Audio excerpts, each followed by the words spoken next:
For it is by grace you are saved through faith, not of yourselves, but it is a gift of God. Ephesians 2:8. Welcome to Grace Bond Ministries. Hey everybody, Jonathan here. I just want to introduce this podcast to you before you listen to it. You'll see in the next part of the podcast, if you're watching on YouTube, you'll see a picture of my mom and me when I was little. And for those of you who don't know, my mom passed away when I was 15. And I found out that Beth does a podcast called Daughters Without Moms, which kind of sounds kind of weird, okay, why was I on it? But she also wants to talk with some sons without moms. So if anybody, any women or men would be interested in that and would like to talk about your grief journey, you can contact Beth. Just check her out, Daughters Without Moms, or you can check out, that's her podcast name, and then she has a website called yourgriefjourney.com, where she talks a little more about that stuff. So if anybody's interested and needs help reaching out to her about doing a podcast like this, just let me know. But be sure to check out her podcast, and I hope you find this podcast encouraging. I hope that if you're struggling with grief, if you're going through grief, that you know how to deal with it. And if you ever need anybody to talk to or whatever, you can just message me in any way you know how. So, anyways, thank you, thank you for listening to this, and I hope you find it encouraging. God bless.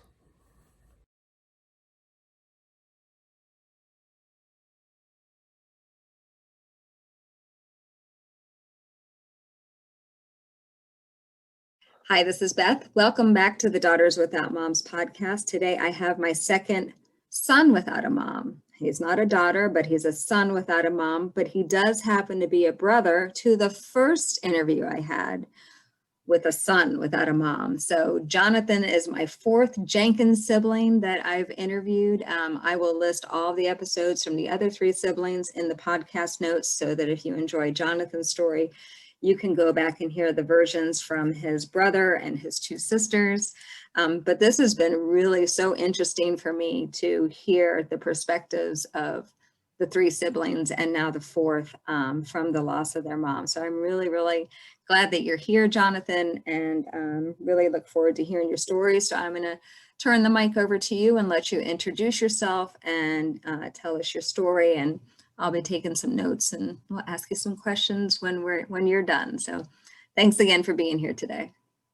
All right, thank you. And like I was telling you earlier, just very thankful for what you've done. And like my siblings have said in their podcast, vulnerability wasn't a big thing in my family. And just hearing each other tell our stories from different perspectives, and it's something we never did. We never really sat around and talked about, what was it like for you? Mm-hmm.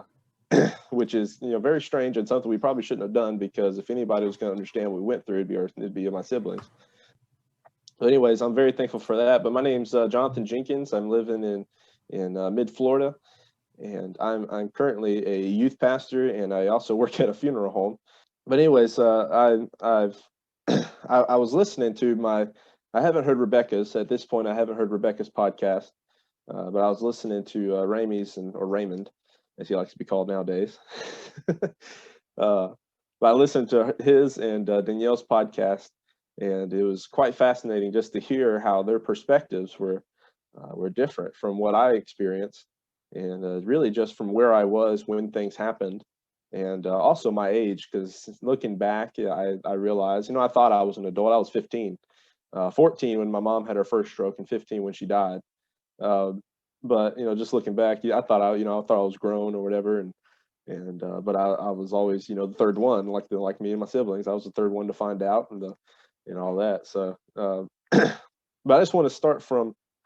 I'm going to start from the beginning, but I'm going to kind of move through it a little quicker, because I think after my mom passed away is when things really started moving in my life.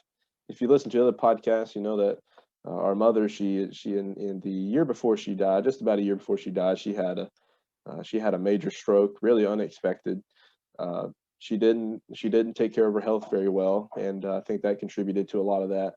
But she was not very active or anything. But one night, late at night, she had a stroke, and I know my brother and his friend, they were teenagers. He was actually starting his senior year in high school, and so him and his friend Juan, they were up real late all the time, and they just so happened to be up late that night. And mom had her first major stroke, and they went out there to see what was wrong with her, woke up dad, and all that kind of stuff. Something like that happened. Of course, I wasn't there, so all I know is what I've heard. But something like that had happened. They called the ambulance, and then the ambulance took her to Albany, Georgia, at Phoebe Health. When I was just This is a strange part to my story, is that my dad was a pastor, uh, and but I was actually the only one of my siblings who I would go with my dad all over the place, to hospitals and nursing homes and to home visits. And I would be one that would, we'd go to, visit somebody in the hospital, and the next day, they would pass away or something like that. So I had a lot of that kind of experience. And just going to Phoebe, just that hospital in Albany, I had been there many times, visiting people and seeing people. And I always joke with people, I used to visit so much with my dad, I knew which hospitals had the best food. And Phoebe was one of the better ones. But in Albany, it was a bigger town, so we used to go out to eat after those visits. So she was taken to that Phoebe hospital, and granted, when it's your own family, that was the strange part for me, is I'd been there before with all these other people, and my dad visiting them, and I've been to the hospital rooms, been to the ICU, all that stuff. I mean, I had the whole place, memorized. Uh, but the difference was, when you walk in there and it's your own family, it's a lot different, you know. and and so when my mom had her first major stroke, at that point we didn't know what was going on. My dad had seen strokes before, stroke victims before, I should say. I don't know if he'd ever been around anybody who was having a stroke at the moment, but uh, he at least knew the signs. He probably knew it was a stroke from the beginning. But they took her to Phoebe, and unique to my part of the story is, my brother was there when the ambulance came, because he's the one that woke up my dad and all that kind of stuff. Danielle was in Valdosta at the time in college, which she had mentioned, and she was the one. I mean, we actually were scheduled. I'm pretty sure she had that stroke on a Friday, and we were scheduled to go to Wild Adventures the next day. And the plan was for all of us to get up, meet Danielle, go to Wild Adventures. And when I wake up, Danielle's sitting on my bed, and I wasn't really nervous or anything when she woke me up. I was more excited to see her and all that kind of stuff, which she'd probably be shocked to hear that. Uh, but she had woke me up and said, "Hey, mom had a major stroke," and it's so weird with me, because I'd seen so many people that had gotten sick, or lost mobility, or had brain damage or whatever. I've seen a lot of people like that I've seen the day before, and then they have all this damage or whatever has been done. You never expect for it to be your mom or your loved one or whatever. And you also kind of I assumed from the get-go, that they had mentioned, after she had the major stroke, she was in the hospital, she lost mobility on her left side. And after that, I studied strokes a little bit and realized, there's different kinds of strokes and different kinds of outcomes from the strokes, and one of those can be a paralyzing of the left side. And so anyways, after all of that, we all went up to the hospital, still not knowing what was going on. But I think we all kind of went with the assumption that she was going to get better quick. It's just something, we had to go to the hospital, get it checked out. They'd give her some medicine, we go home. But that wasn't the case. When she lost mobility on the left side of her body, I mean, it immobilized her, and so she couldn't walk, she couldn't move around, she couldn't do anything on her own. And that was one of the most amazing things for me to see throughout that year, was to see my dad, as he was a full-time minister, with all love and grace towards that church. It was a very difficult church. We should just leave it at that. A very difficult church to pastor. And but he did that, and I remember him. I mean, I remember him preaching. I think he preached at least one revival. I remember that year. But he still kept up with the visits and all this stuff. And before that, my mom was a stay-at-home mom, just got her degree and all that. But he was used to her being at home. But he wasn't used to having to take care of her like that. And so now he had to take care of her all the time. And you could tell, anybody could tell, that it was a huge burden on him. And he couldn't, every time we'd go somewhere, somebody had to be within, 20, 30 minutes of her so they could rush home and help her, even if she just had to use the bathroom because she couldn't do that by herself.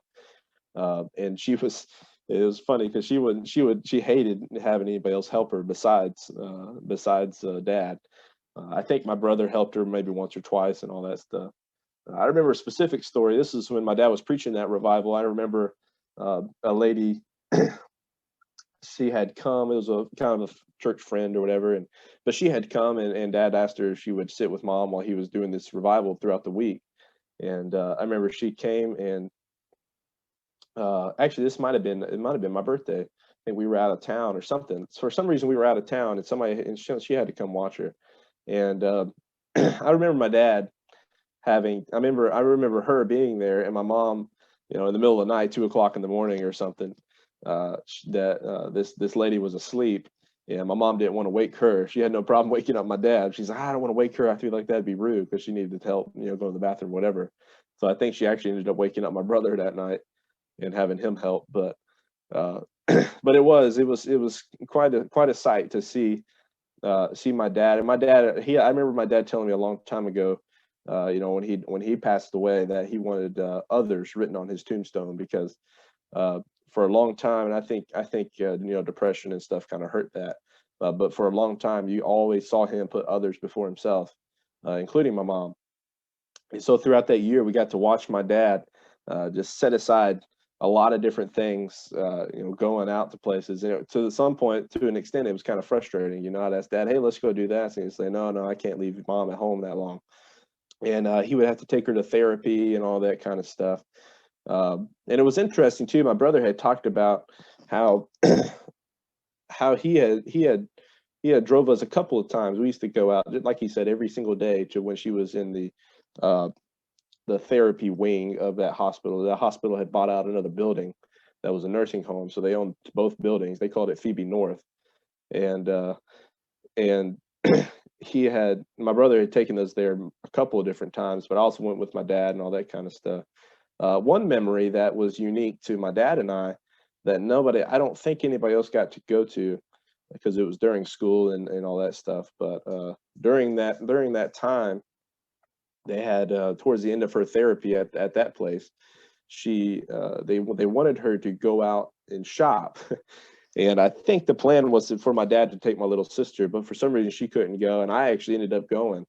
And that was the first time I actually seen my mom out in public after the stroke and all of that. That's when it really hit me that things were going to change, and that she was hurting, and that she really was immobilized. And so that was really tough, seeing her like that. And throughout that year, I just, it felt like I had lost my mom. And and just seeing her not being able to do certain stuff. And I remember one time when she would try to tell us to do something, and this is probably really bad of me, but I'm thinking, what are you gonna do, and so a lot of times she would tell us to do stuff, and we just wouldn't do it. And so yeah, I remember one time it actually really upset her one time. She's like, "These kids don't listen to me no more," and all this stuff. My dad tried to reassure her that we did, and I'm like, "Well, no, we don't," and so that's kind of tough to look back on now. Like, man, I can't believe I talked to her that way, but I think every adult probably looks back and thinks about, man, I can't believe I talked to my parents that way when I was a teenager. So that was a pretty interesting thing. But one thing I remember, and I was very interested to see if my brother had ever noticed this, but I don't think he did, is throughout that year, my brother, he had a car, and he would drive me to school most of the time. I remember during that, every morning, a lot of times in the morning, I would think about, man, I feel like I've lost my mom. And I would think about that a lot every morning, riding with my brother to school, listening to whatever loud rap music he was playing. And I just remember sitting in the car and crying and trying to make sure my brother didn't see me. And I guess back then it was probably more self-esteem issues than anything. But and I don't think my brother ever did notice that, and I'm sure if he did, he would probably deeply regret not saying nothing or whatever. But honestly, I was one of those people where if you were going to get me to talk, you were going to have to keep bugging me and bugging me and bugging me to get me to talk to you. And then I'd have to trust you too, because I had a lot of trust issues with people. So that's something I definitely remember. And so then we get, through that year, and we get to my brother's graduation, and this is where a lot of my theology lies and or it roots from, I guess I should say, or is driven from. Because like I was telling Beth earlier, when when I left, after my mom had died, I went to school and all that and started studying theology and the Bible and Christianity and things like that. I would come up with some kind of formula, and then I'd run it through my mom's death and the timing of events and all that kind of stuff, and see if the formula fit. And not just was it satisfactory to me, but is it true? And so I'd run that formula through. But what was interesting, and I don't think my siblings mentioned this a whole lot. I remember my sister mentioning it, but that week was pretty spectacularly timed. Almost to I'd say it's to the point where it can't be explained by natural means. So my brother, they had mentioned this. It's my brother's graduation on Saturday, and on Sunday, all the family's just hanging out and all this stuff. Sunday night is when she had her. I think what had happened. I know there's some speculation. My dad would probably know more than anybody, but I think what had happened is she started having seizures, and the seizures caused the stroke. And I think the stroke happened while she was at the hospital. So, anyways, that night and all that. So she had the seizure. And then she was rushed to the hospital in the middle of the night. I do remember waking up for that one, of the ambulance being outside, and I woke up and asked my dad what was going on. He said something's wrong with your mom. They're taking her back to the hospital and all that. And I said okay. And I asked to go then. He's like, no, you're not going yet. Go later. So I went. I actually ended up going later, like my brother said. We went later, me, him, and I believe our brother Juan, as we call him. But we all went that morning, and still not know what was going on and all that stuff. And I do remember what my brother talked about with my mom saying, "You saved me, you saved me, you saved me." That was pretty cool. I know that's something he'll never forget. Uh, but we get to the hospital and all this, and from my perspective, we're sitting there, and the first thing they did was let us go in there and see mom. And like he said, was like my brother said, when we first got there, she was still responsive. She could communicate to us. Uh, I don't think she could talk. I think she was mumbling some noises maybe when I showed up, and I don't think she could talk though. But while I was in the room with her, she had wrote down a few things and all that, and then I think she started having another seizure while I was in the room. And I don't remember if that was before or after my brother went in, but to my memory, when I walked in there, I don't remember her being able to. Uh, I don't actually remember her being able to communicate with me. I remember her scribbling stuff on paper, and I remember her having another seizure, and then I was kind of escorted out. And then I think after that, they gave her some seizure medication, which put her in a coma, and then she was in a coma for the whole week. Uh, and they rushed her to ICU and all that. So my perspective there was a little different. And then just sit in the lobby and telling people and all that kind of stuff. I probably had the best relationship with the church people than any of us. But I was a real quiet kid, so a lot of people, I didn't really talk to a lot of people. So anyways, we go to ICU, and another part that's unique to my story is I was actually there when the doctor had first told us. I know they were wondering who was there first. I was actually there first when the doctor had told me and my dad, because Monday they'd taken her to ICU, and then they said that there is a I know my brother was wondering about this too, but they have like these rooms. I think it's at a lot of hospitals, but this is a nicer hospital though.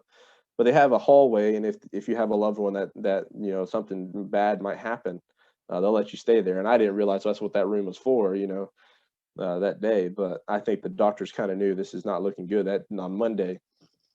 So, anyways, they let us stay in this room, and to my knowledge, my dad and I were the only ones that stayed overnight in Albany, and we had to get up at 8 o'clock in the morning and meet with the doctor.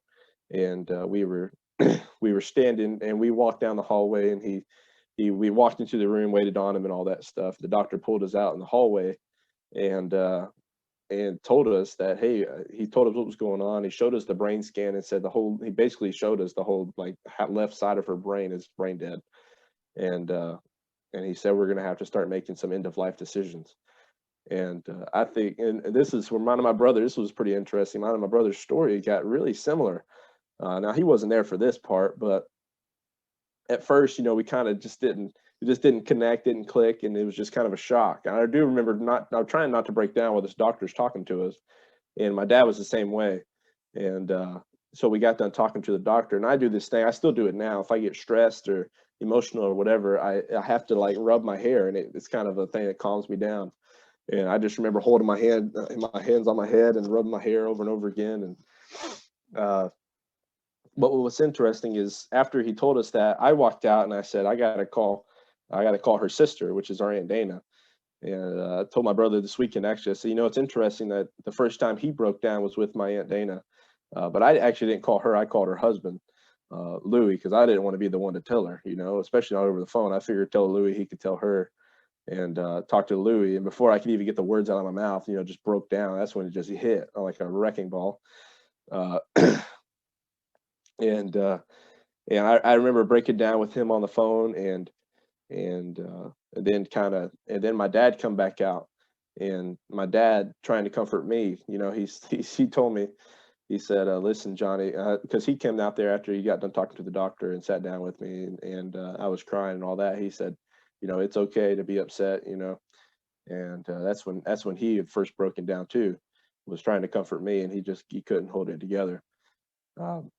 But after a couple minutes, we couldn't just sit around and be the only ones that knew. Then we started, mostly him. I don't remember calling anybody else, but I remember him calling a lot of people. I actually remember him calling my older sister. I don't remember him calling my brother, but I remember him calling my older sister and saying, asking where she was and all that kind of stuff, and told her what was going on. I remember her breaking down and crying so loudly that I could hear her through his phone, and standing, 2-3 feet from him or so. So it was definitely a different kind of experience, being there and all that stuff. And later that day, I mean, all the family, this was the cool part, is all the family hadn't left yet. None of the family had left yet. They were all probably planning on leaving Monday or Tuesday. And so all of them stayed, and actually in Moultrie, that's where they were staying, at the Hampton Inn there. The Hampton Inn heard what was going on. Somebody had went to the desk and heard what was going on. And to my knowledge, the Hampton Inn actually offered them discounted rooms to be able to stay there for the rest of the week. So that was really cool. And because that day, everybody knew that day. The next day, we all kind of went.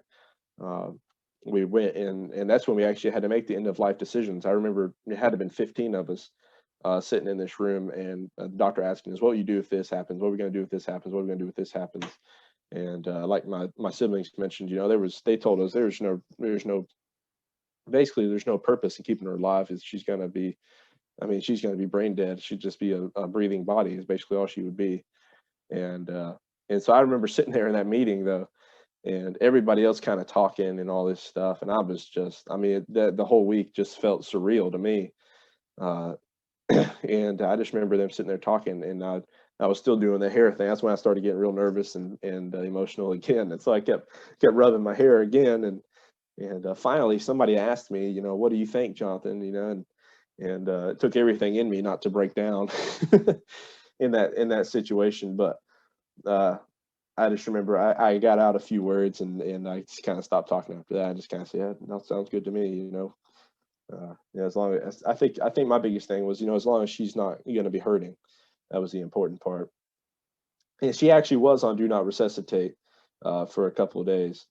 And so that way, the plan was just to make sure all the family could see her one last time. And still, there's still speculation, can people actually hear while they're in comas and all that stuff, but I think most of us assumed that we did.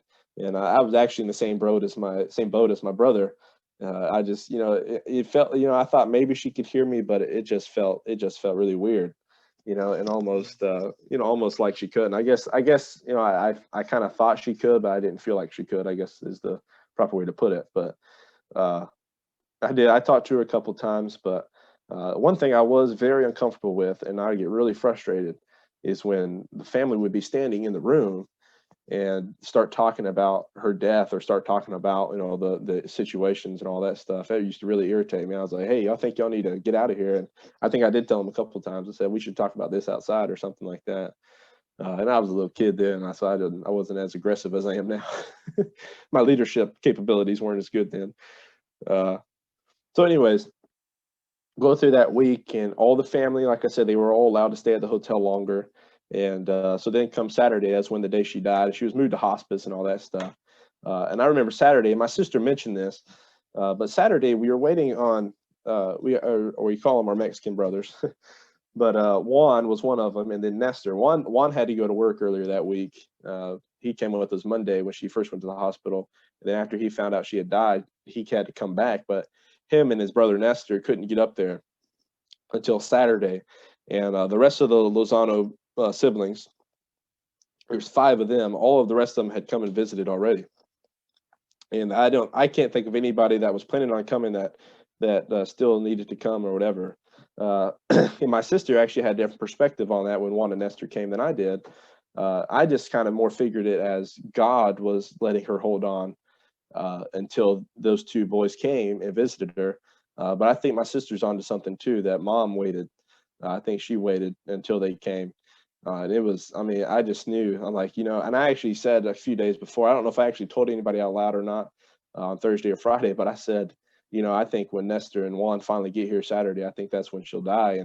And they came probably early Saturday morning, and she passed away. It had been about 12 or 1 o'clock that day. And I actually remember too, standing in the hospice room. The doctors knew, like, all right, this is it.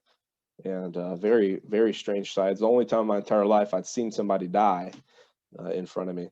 But I had seen people that were alive earlier in the day and passed away later that day, and that kind of stuff. And but anyways, that was the first person and the only person I've seen actually die. And now at my job, I've seen people who have died, but haven't seen anybody else die in front of me yet. Very strange sight. You hear all these stories and all that kind of stuff, and I'll be honest with you, and this may sound kind of bad, but I was really expecting something a little more exciting to happen when she did die. Like smiling or saying, hey Jesus, or something like that. But nothing like that really happened. I just remember standing there. I was standing on the foot of the bed, leaning on the bed, just kind of zoned out to everybody else and all this stuff. And our brother Juan had actually wrote this really awesome poem about her on his Facebook. And those Lozano brothers probably struggled with it, close to as bad as we probably did, because that was their mom too. But he wrote this awesome poem about her. And my Aunt Dana said, hey, Juan, would you like to read it? And he's like, no, there's no way I could read it. And so her sister, Dana, my mom's sister, Dana, actually read that poem to her. And, this gets kind of graphic, but I remember my mom opened her eyes all the way up. And this is the first time we'd seen her eyes open the whole time. And right before she took her last breath, she opened her eyelids. Her eyelids went all the way open. And it's almost like she did like one last scan of the room. And her eyes were went all the way open while her sister was reading this poem to where they closed, and the doctors finally told us that was it. And in that moment, I remember just sitting there and standing at the edge of the bed, and it's still just a surreal feeling, and just like, wow, this didn't happen, and just standing there and crying and all that stuff. And Nestor, I remember Nestor walking up to me, as I was just stiff, I wasn't moving anywhere. And I remember Nestor walking up to me and said, hey man, you need to go out there and be with your sister. I'm like, no, I'm staying right here. And he's like, no, you need to go be with your sister. And so we all walked out there. I just remember my little sister. I turned around and realized, everybody else was upset. My sister was just bawling her face off and all that stuff. And we all kind of went around her and took care of her. And it was funny is, once my mom had died, my little sister became the priority. So if anybody actually was reached out to, it was her over everybody. And I think she realizes that a little bit, but especially us, those older ones, we probably realized that more than she did, because like my brother said, he felt the need to go talk to her, but not me. Well, he felt the need, but he just didn't do it. But we definitely reached out to my little sister, and a bunch of adults did as well. So anyway, there was a specific story I forgot to mention. This was something that will not leave my head. I just remember my sister going in there and trying to speak to my mom while she was in a coma.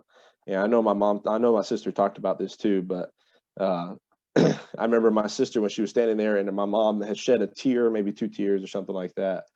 And I just remember, I mean, I had to have been 15, 20 feet down the hall in like a lobby area, and just all of a sudden, just like almost like screaming, crying in the room. And I'm like, oh, we all ran in there to see what had happened, and that's what it was. Is my mom had shed a tear and all that stuff, and this my sister kind of assumed that she was just suffering and so much pain and upset. And the doctors reassured her that actually it could just be a natural thing or whatever too. People can just kind of tear up like that without actually thinking about it. So that was a pretty strange thing, and something I won't ever forget. That noise that I heard. But anyway, so this is where my story gets dramatically different. Though, is after my mom had died. I remember going out to the lobby and calling my friend Enrique, another one of the Lozano brothers of ours, calling him and said, "Hey man, she just passed," and didn't. It's still just surreal at this point. I mean, it was so surreal that I wasn't even crying. I was just in so much shock and all.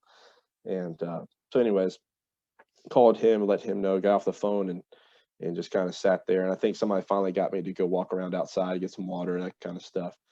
And I remember now, thinking now that I've been at the funeral home and know what people do when they pick up a body like that. I do remember the funeral home guys going in there, but uh, the whole situation, was a little different than even the way we handle stuff. Uh, so that was pretty. That's something I've now started thinking about is what those guys did and all that stuff. And they were great people at that Cobb Funeral Home. Uh, so anyway, so after this, we had the funeral and all that stuff. Still, everything just surreal. And I remember there was a ton of people at the funeral. This church it probably held 200, 250 people, maxed out, choir loft and everything. The whole church was maxed out.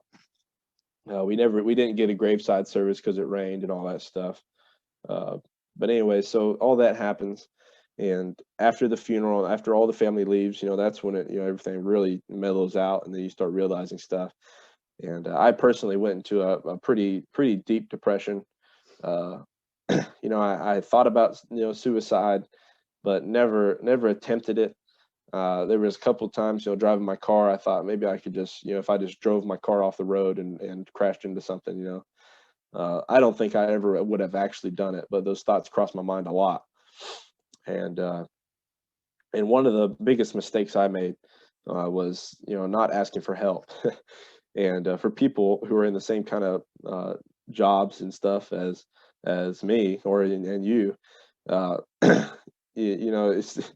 And I think my dad was this way too. And I actually heard my dad say this. I'm a counselor. I know what they're going to tell me. Why would I go seek counseling? And I think that was just a terrible mistake. And I think I should have gotten counseling a lot quicker. But anyways, I struggled through this really deep depression. I remember going to church sometimes, and I remember this one preacher, and he would get up there and lead worship, and he said, y'all should smile while you're at church. And he was talking about me, and I was so depressed. I hated going to church. Nothing against God or anything. I just didn't want to deal with people and just wanted to be alone and be depressed. And so anyways, I really struggled with depression and all that. And not too many people, I think people noticed, but not I don't remember anybody but two people actually saying something about it. Uh, I remember my friend Kiki, he told me a few years later, maybe a year or two ago from now, he's like, yeah, he said, I felt like I should have really reached out to you more, and I should have reached out to him. This is his mom too, just about. And he's like, I really should have talked to you more about it. My dad never really asked me about it. And but the two people, there was this one guy in high school, I didn't even really like him. And he just looked at me one day and said, "Hey man, you look depressed." And that was it. He never said anything else to me about it. I don't think he was kind of a dude, to put it nicely. Uh, I didn't. He wasn't a big friend of mine. I didn't say anything else about it. And the only other person was my dad's sister, and Aunt Debbie. She had actually said at lunch one time, she was one that would really get in somebody's face and say, "You need to do this, you need to do that." She's the older sister of my dad's bunch. uh, but she actually told my dad one time, she's like, "You need counseling." That's when I heard him say that. But she also said, while I was walking back to the table, coming from the restroom, she said, "Have you even asked Jonathan if he's doing all right?" And he said, "I think he's doing okay," And still, even at that point, nobody actually sat down and asked me, "Hey, are you doing okay?" And so what's interesting now is when I do ministry, I don't sit around and wait for somebody to walk up to me about their problems. I actually reach out to them and said, "Hey, how are you doing?" And and typically at this point, my hope is that I already have their trust before this situation happened, where they're willing to walk up to me and talk to me and all that stuff. Uh, and so now when I know somebody's gone through something, I reach out to him. I had a friend, Hunter, and the same 2 days. One day, his mom, biological mom, got kind of one of those crazy lives like that. But she accidentally tripped on a step, and it's one of those things you see on like 1,000 Ways to Die. But she tripped on a step and hit that part of her nose where if you hit it, it will kill you. And I remember that. And he was a minister, a real good minister friend of mine in school. And I just remember asking him, I said, "Listen, how are you doing?" And and he told me later, he's like, "You're one of the only ones that really got in my face and said, 'How are you doing?'" Because I knew what it would have taken for somebody to get in my face about it. Uh, but what happened in after the fact was the most interesting part. So my older sister, my older brother, both went off to college, a secular college, Valdosta State University, and they were, to my knowledge, they were with the church and doing stuff with the church and the Christian people for a while, but kind of drifted away from that a little bit. I think my brother probably drifted the furthest, but I know my sister had even talked to me about it now, because now I'm a little more trained in apologetics. So she actually kind of asked me questions and stuff about some of this stuff. Uh, but so they went to Valdosta State University. Me and my sister were living with my dad. But when I left high school, I was actually called into the ministry my senior year of high school in the middle of my depression, doing all kinds of stuff and just bad stuff that I shouldn't have been doing. And God still called me into the ministry. And so later the next year, that was in November, the next year I went to a school called Bruton Parker College. And by the time I'd gotten there, I'm not one of those people, I would never say that I was actually angry at God, just more doubtful, and had a lot of questions, a lot of questions. And I think sometimes I would sit in those classes kind of like an atheist. But one thing I do remember from my brother after my mom had died is he said, "I don't know how people get through this without believing in God." And I tell people that story a lot.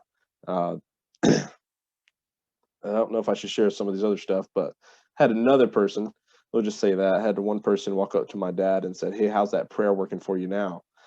This was about 1 minute after my mom just taking her last breath. But all those kind of sayings and stuff, I share them a lot in my sermons and all that. But I went to school and I started really asking existential questions, and figuring out what's true about my faith, and is Christianity true? Is the Bible trustworthy? All that kind of stuff. Did Jesus really say and do what the Bible says he said and did?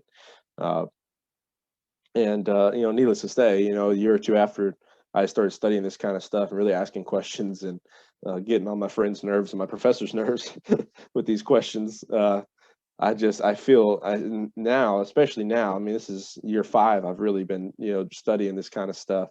I'm very confident, that Jesus is the way of salvation, that he's the only way of salvation, and that he can bring hope in times of trouble like this. The Bible says, absent from the body is present with the Lord, for those who are believers, and 1 Corinthians. And so a lot of that stuff kind of came to life when I was really convinced of the faith and of Jesus Christ and all that stuff. And so I really started preaching and sharing and telling people about that. And I was actually a pastor in Georgia for 3 years at a little church. But most of my ministry was really with one younger guy there, and then a lot of people at college campuses, and then the people I worked with too. One thing I remember, I talked about it a lot of times. So that was where I was kind of unique with me and my siblings. Is I preached, and so when I would preach, I would share the story of my mom's death, and I talk about how powerful it is to me when I read in the Gospel of John that Jesus said, he tells Lazarus' sisters that I am the resurrection and life. I share with people how powerful that is to me, being a believer, and having my mom die and all that stuff. And I share it with teenagers. I do a little lesson with teenagers. I'll do the Lazarus story, and I'll have actors come up. We'll have a fun time acting out the Lazarus story, and then I say, "Let me tell you all a story and why this is so powerful to me." And every time I've done it 2 or 3 times now, and every time I've done it, just the room gets so quiet and they listen, and it's you can tell it's pretty powerful. And it's just, I think that's helped out a lot. Now, one thing I did do too, and I didn't even know my siblings were a part of counseling, and I finally did start meeting with a Christian counselor on campus, and at that point I was, my faith was getting stronger.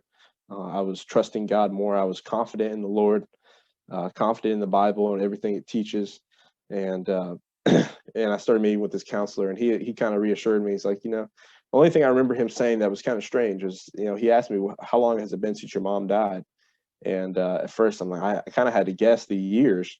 I don't actually remember the year she died. I just remember, the day, and I know June 1st, and I think we're at 8.5 years now, or a little over 8 years at this point. But so he said, but other than that, he said, it seems like you're kind of in the normal grieving process. And he taught me more about the grieving process and all that kind of stuff from a Christian perspective, which meant a lot more to me than just going to a secular counselor, just hearing that kind of stuff.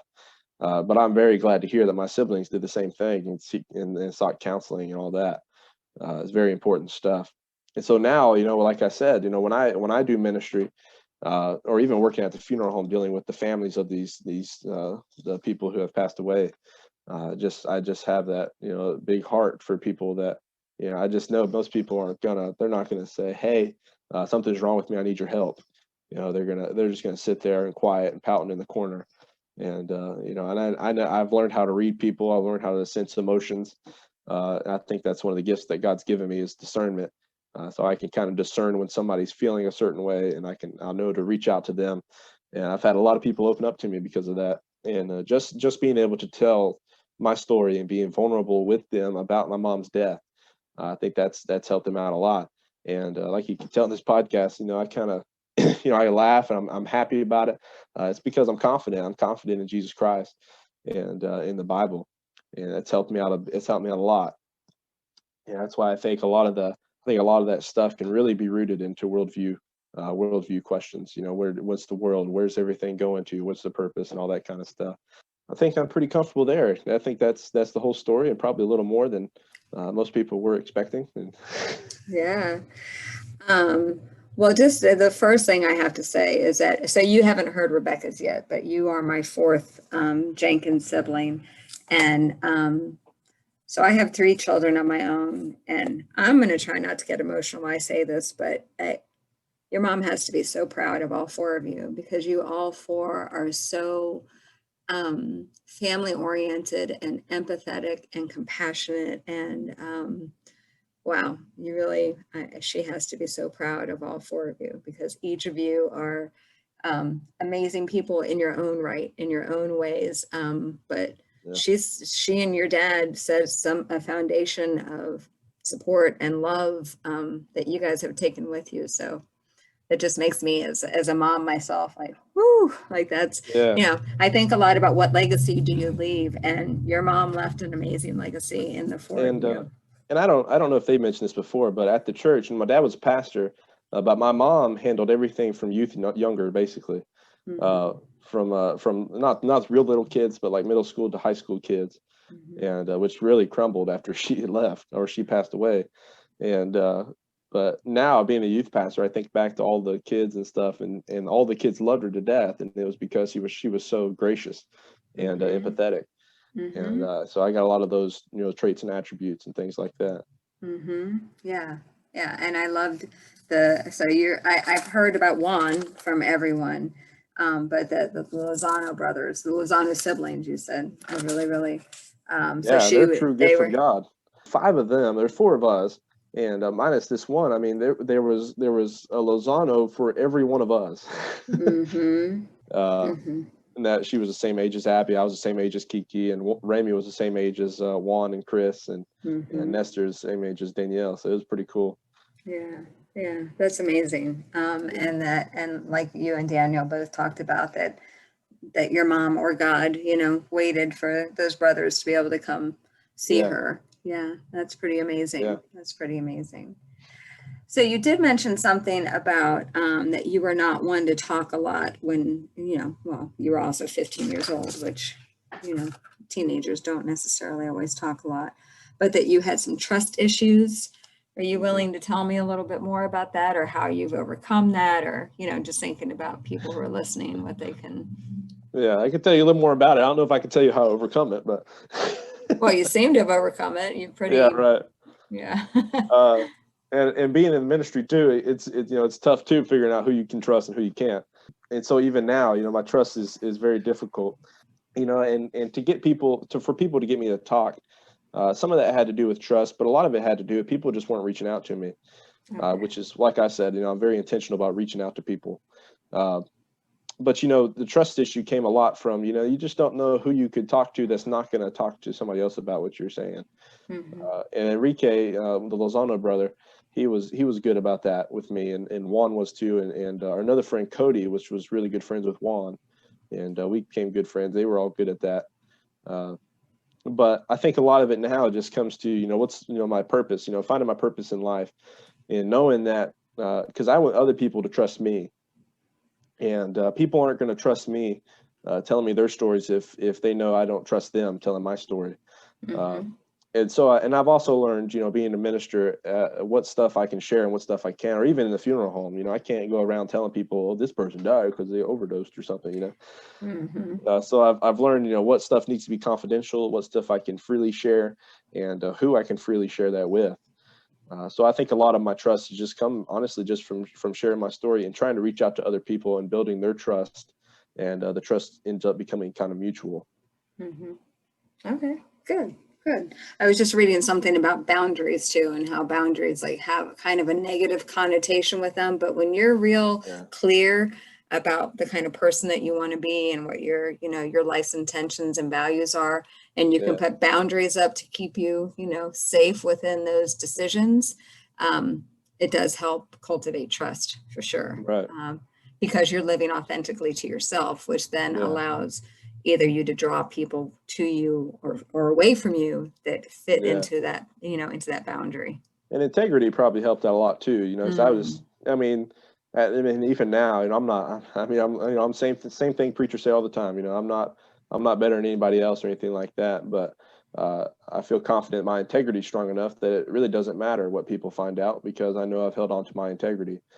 And I think, I mean, for me personally, I was mad at God for like 20 years. I also cringed when people would throw the word around because my grandparents were the only people who had taken me to church. They were my only example of Christians, and they threw me out of their house when my mom was dying. So I always cringed when people would throw that word around. But when you are able to lead through example, like you said, through your integrity and through your own stories and through your own vulnerability, I think that is what really makes you relatable, especially Yeah. to youth. Youth can smell a fake from miles away, right? Yeah. Oh yeah. And what's interesting too is uh, I realize deeply. And most people probably won't be able to listen to this recording, but I'd have teared up a couple times. But I'm still not one to cry in front of people very often. But I always tell people there's only a couple people that can make me cry, and that's my mom, my wife, I'm sure, and my kids. Once my baby's born, and Jesus Christ. I do think about that a lot, and I dealt with anxiety a lot too. Being a pastor, I have actually had panic attacks. But I remember seeing I don't know if you've seen it, but God's Not Dead, the third movie. In that one, the pastor, and a spoiler alert for those who haven't watched it, but in the movie, the pastor, he has something traumatic happens to him, and then his actions and the way he talks to people, it affects a ton of people negatively in that movie. And I went to watch that with my wife, and I went out to my car, and I was already kind of shaky watching that movie, and then I went out to my car and had a full-on panic attack, telling my wife, like, it's a lot of pressure, thinking, if I fall, if I mess up, if I say this, or if I do that, I ruined, Christianity and Jesus Christ for all these people. So I take that very seriously. And now, I trust God, and just, like I said, I keep my integrity strong. So that way I know I'm representing Christ as at least the best of my ability. Right. because we are human. We were Right. given the chance to make choices. And so I really appreciate you being honest too about your mental wellness and suffering from depression and stuff, because I think it's finally coming to light where we are being more open to talk about mental wellness, because I think, being able to share your story with others. And so I really appreciate you sharing that, and that, for people to see that you're not, there's not one person in our world that's perfect, Yeah. just like I think this whole, normal family life growing up, like I really don't think that there's a whole lot of that anymore either. I think Yeah, right. dysfunction is more the norm than, the Leave It to Beaver or Cleaver family growing up, because it's not realistic anymore. This could be a good conversation for later too, but I know a lot of times in Christianity, mental wellness has kind of just been put off. If you're not mentally well, the idea was that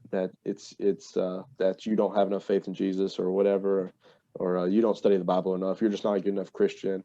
All that kind of stuff. And mental wellness is almost like it just doesn't exist in a lot of Christian minds. But I think a lot of people, like people I went to school with, the 20 people I met that are ministers now, are starting to realize that actually mental wellness is an important thing, and it's something we need to take seriously. Your brain is an organ, and just like if you Yeah. have heart problems, you go through to a cardiologist. If you have foot problems, you go to a podiatrist. Your brain Yeah. is an organ, and there are some things that are just that need to be addressed in your brain for some sort of mental wellness issues. So thank you so much for talking about that and for being open and honest about that. So I wanted to share with you, I looked up while you were talking about how you're using your journey in both of your professions now, because you certainly can use it on both sides of the street that you're in. Her name is Pema Chodron. I don't know if you've heard about her. I think she's I think a Buddhist monk, but her quote says, "Compassion is not a relationship between the healer and the wounded. It's a relationship between equals. Only when we know our own darkness well can we be present with darkness of others.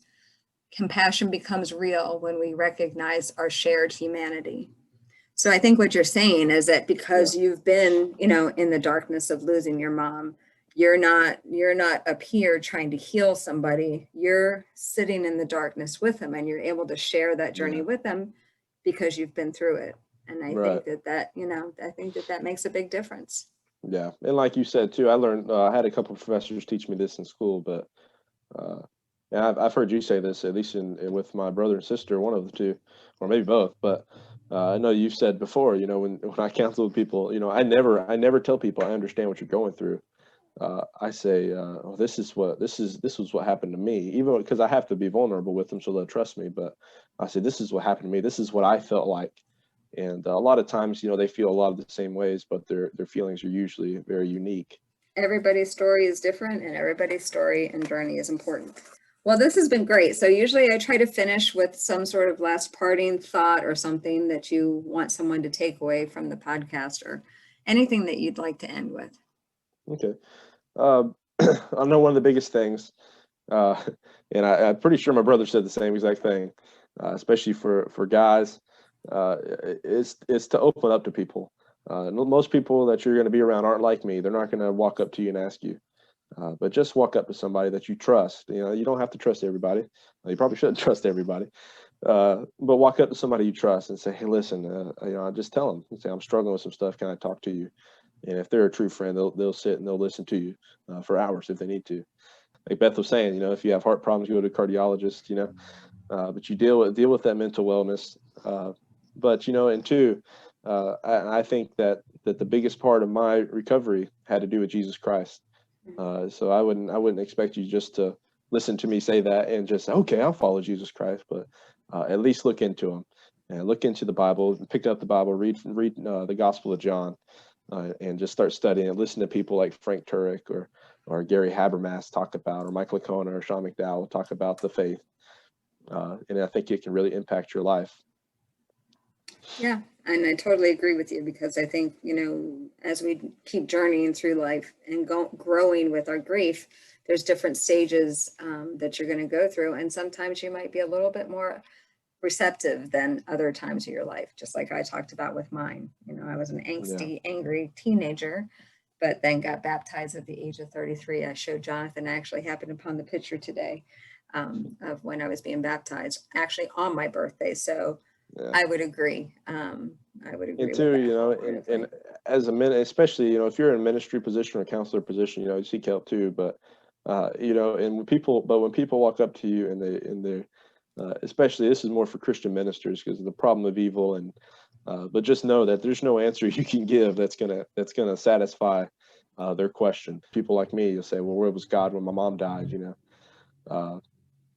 When people ask those kinds of questions, nothing you say is going to satisfy that. And all you can do is deal with the here and now. You can't change the past. Yeah. So focus on the future and the present. Yep. So if people would want to pick your brain a little bit more about that, would you be willing for me to put an email for you in the show notes so that somebody could reach out to you? If Yeah, they that had would a be question? good. Yeah, Just because. and like I told you earlier, I have my own podcast, Grace Bond Ministries, and Grace Bond, BOND. Yeah, thank you. But with that, that would probably be the best email would be gracebondministries@gmail.com. Perfect. And I've talked about some of this stuff on there and just a bunch of different topics and stuff. But I'm on Facebook, YouTube, and basically just about anywhere you can get podcasts. Okay. Well, I'll put all that in the show notes so that people can find that. Because especially if Yeah, there's that'd be good. another son without a mom that's listening to this and that they feel a little bit of connection to you, Yeah. I think that would be great that they have a way to reach you. Well, we'll put all that in the show notes. Jonathan, thank you for wrapping up my Jenkins siblings series here. And we don't have any more siblings, so well, maybe the Lozano brothers. I was going to say, either I got to go after your dad or the Lozano brothers. I don't know. Yeah. But I really appreciate you being here and sharing your story. Yeah, thank you.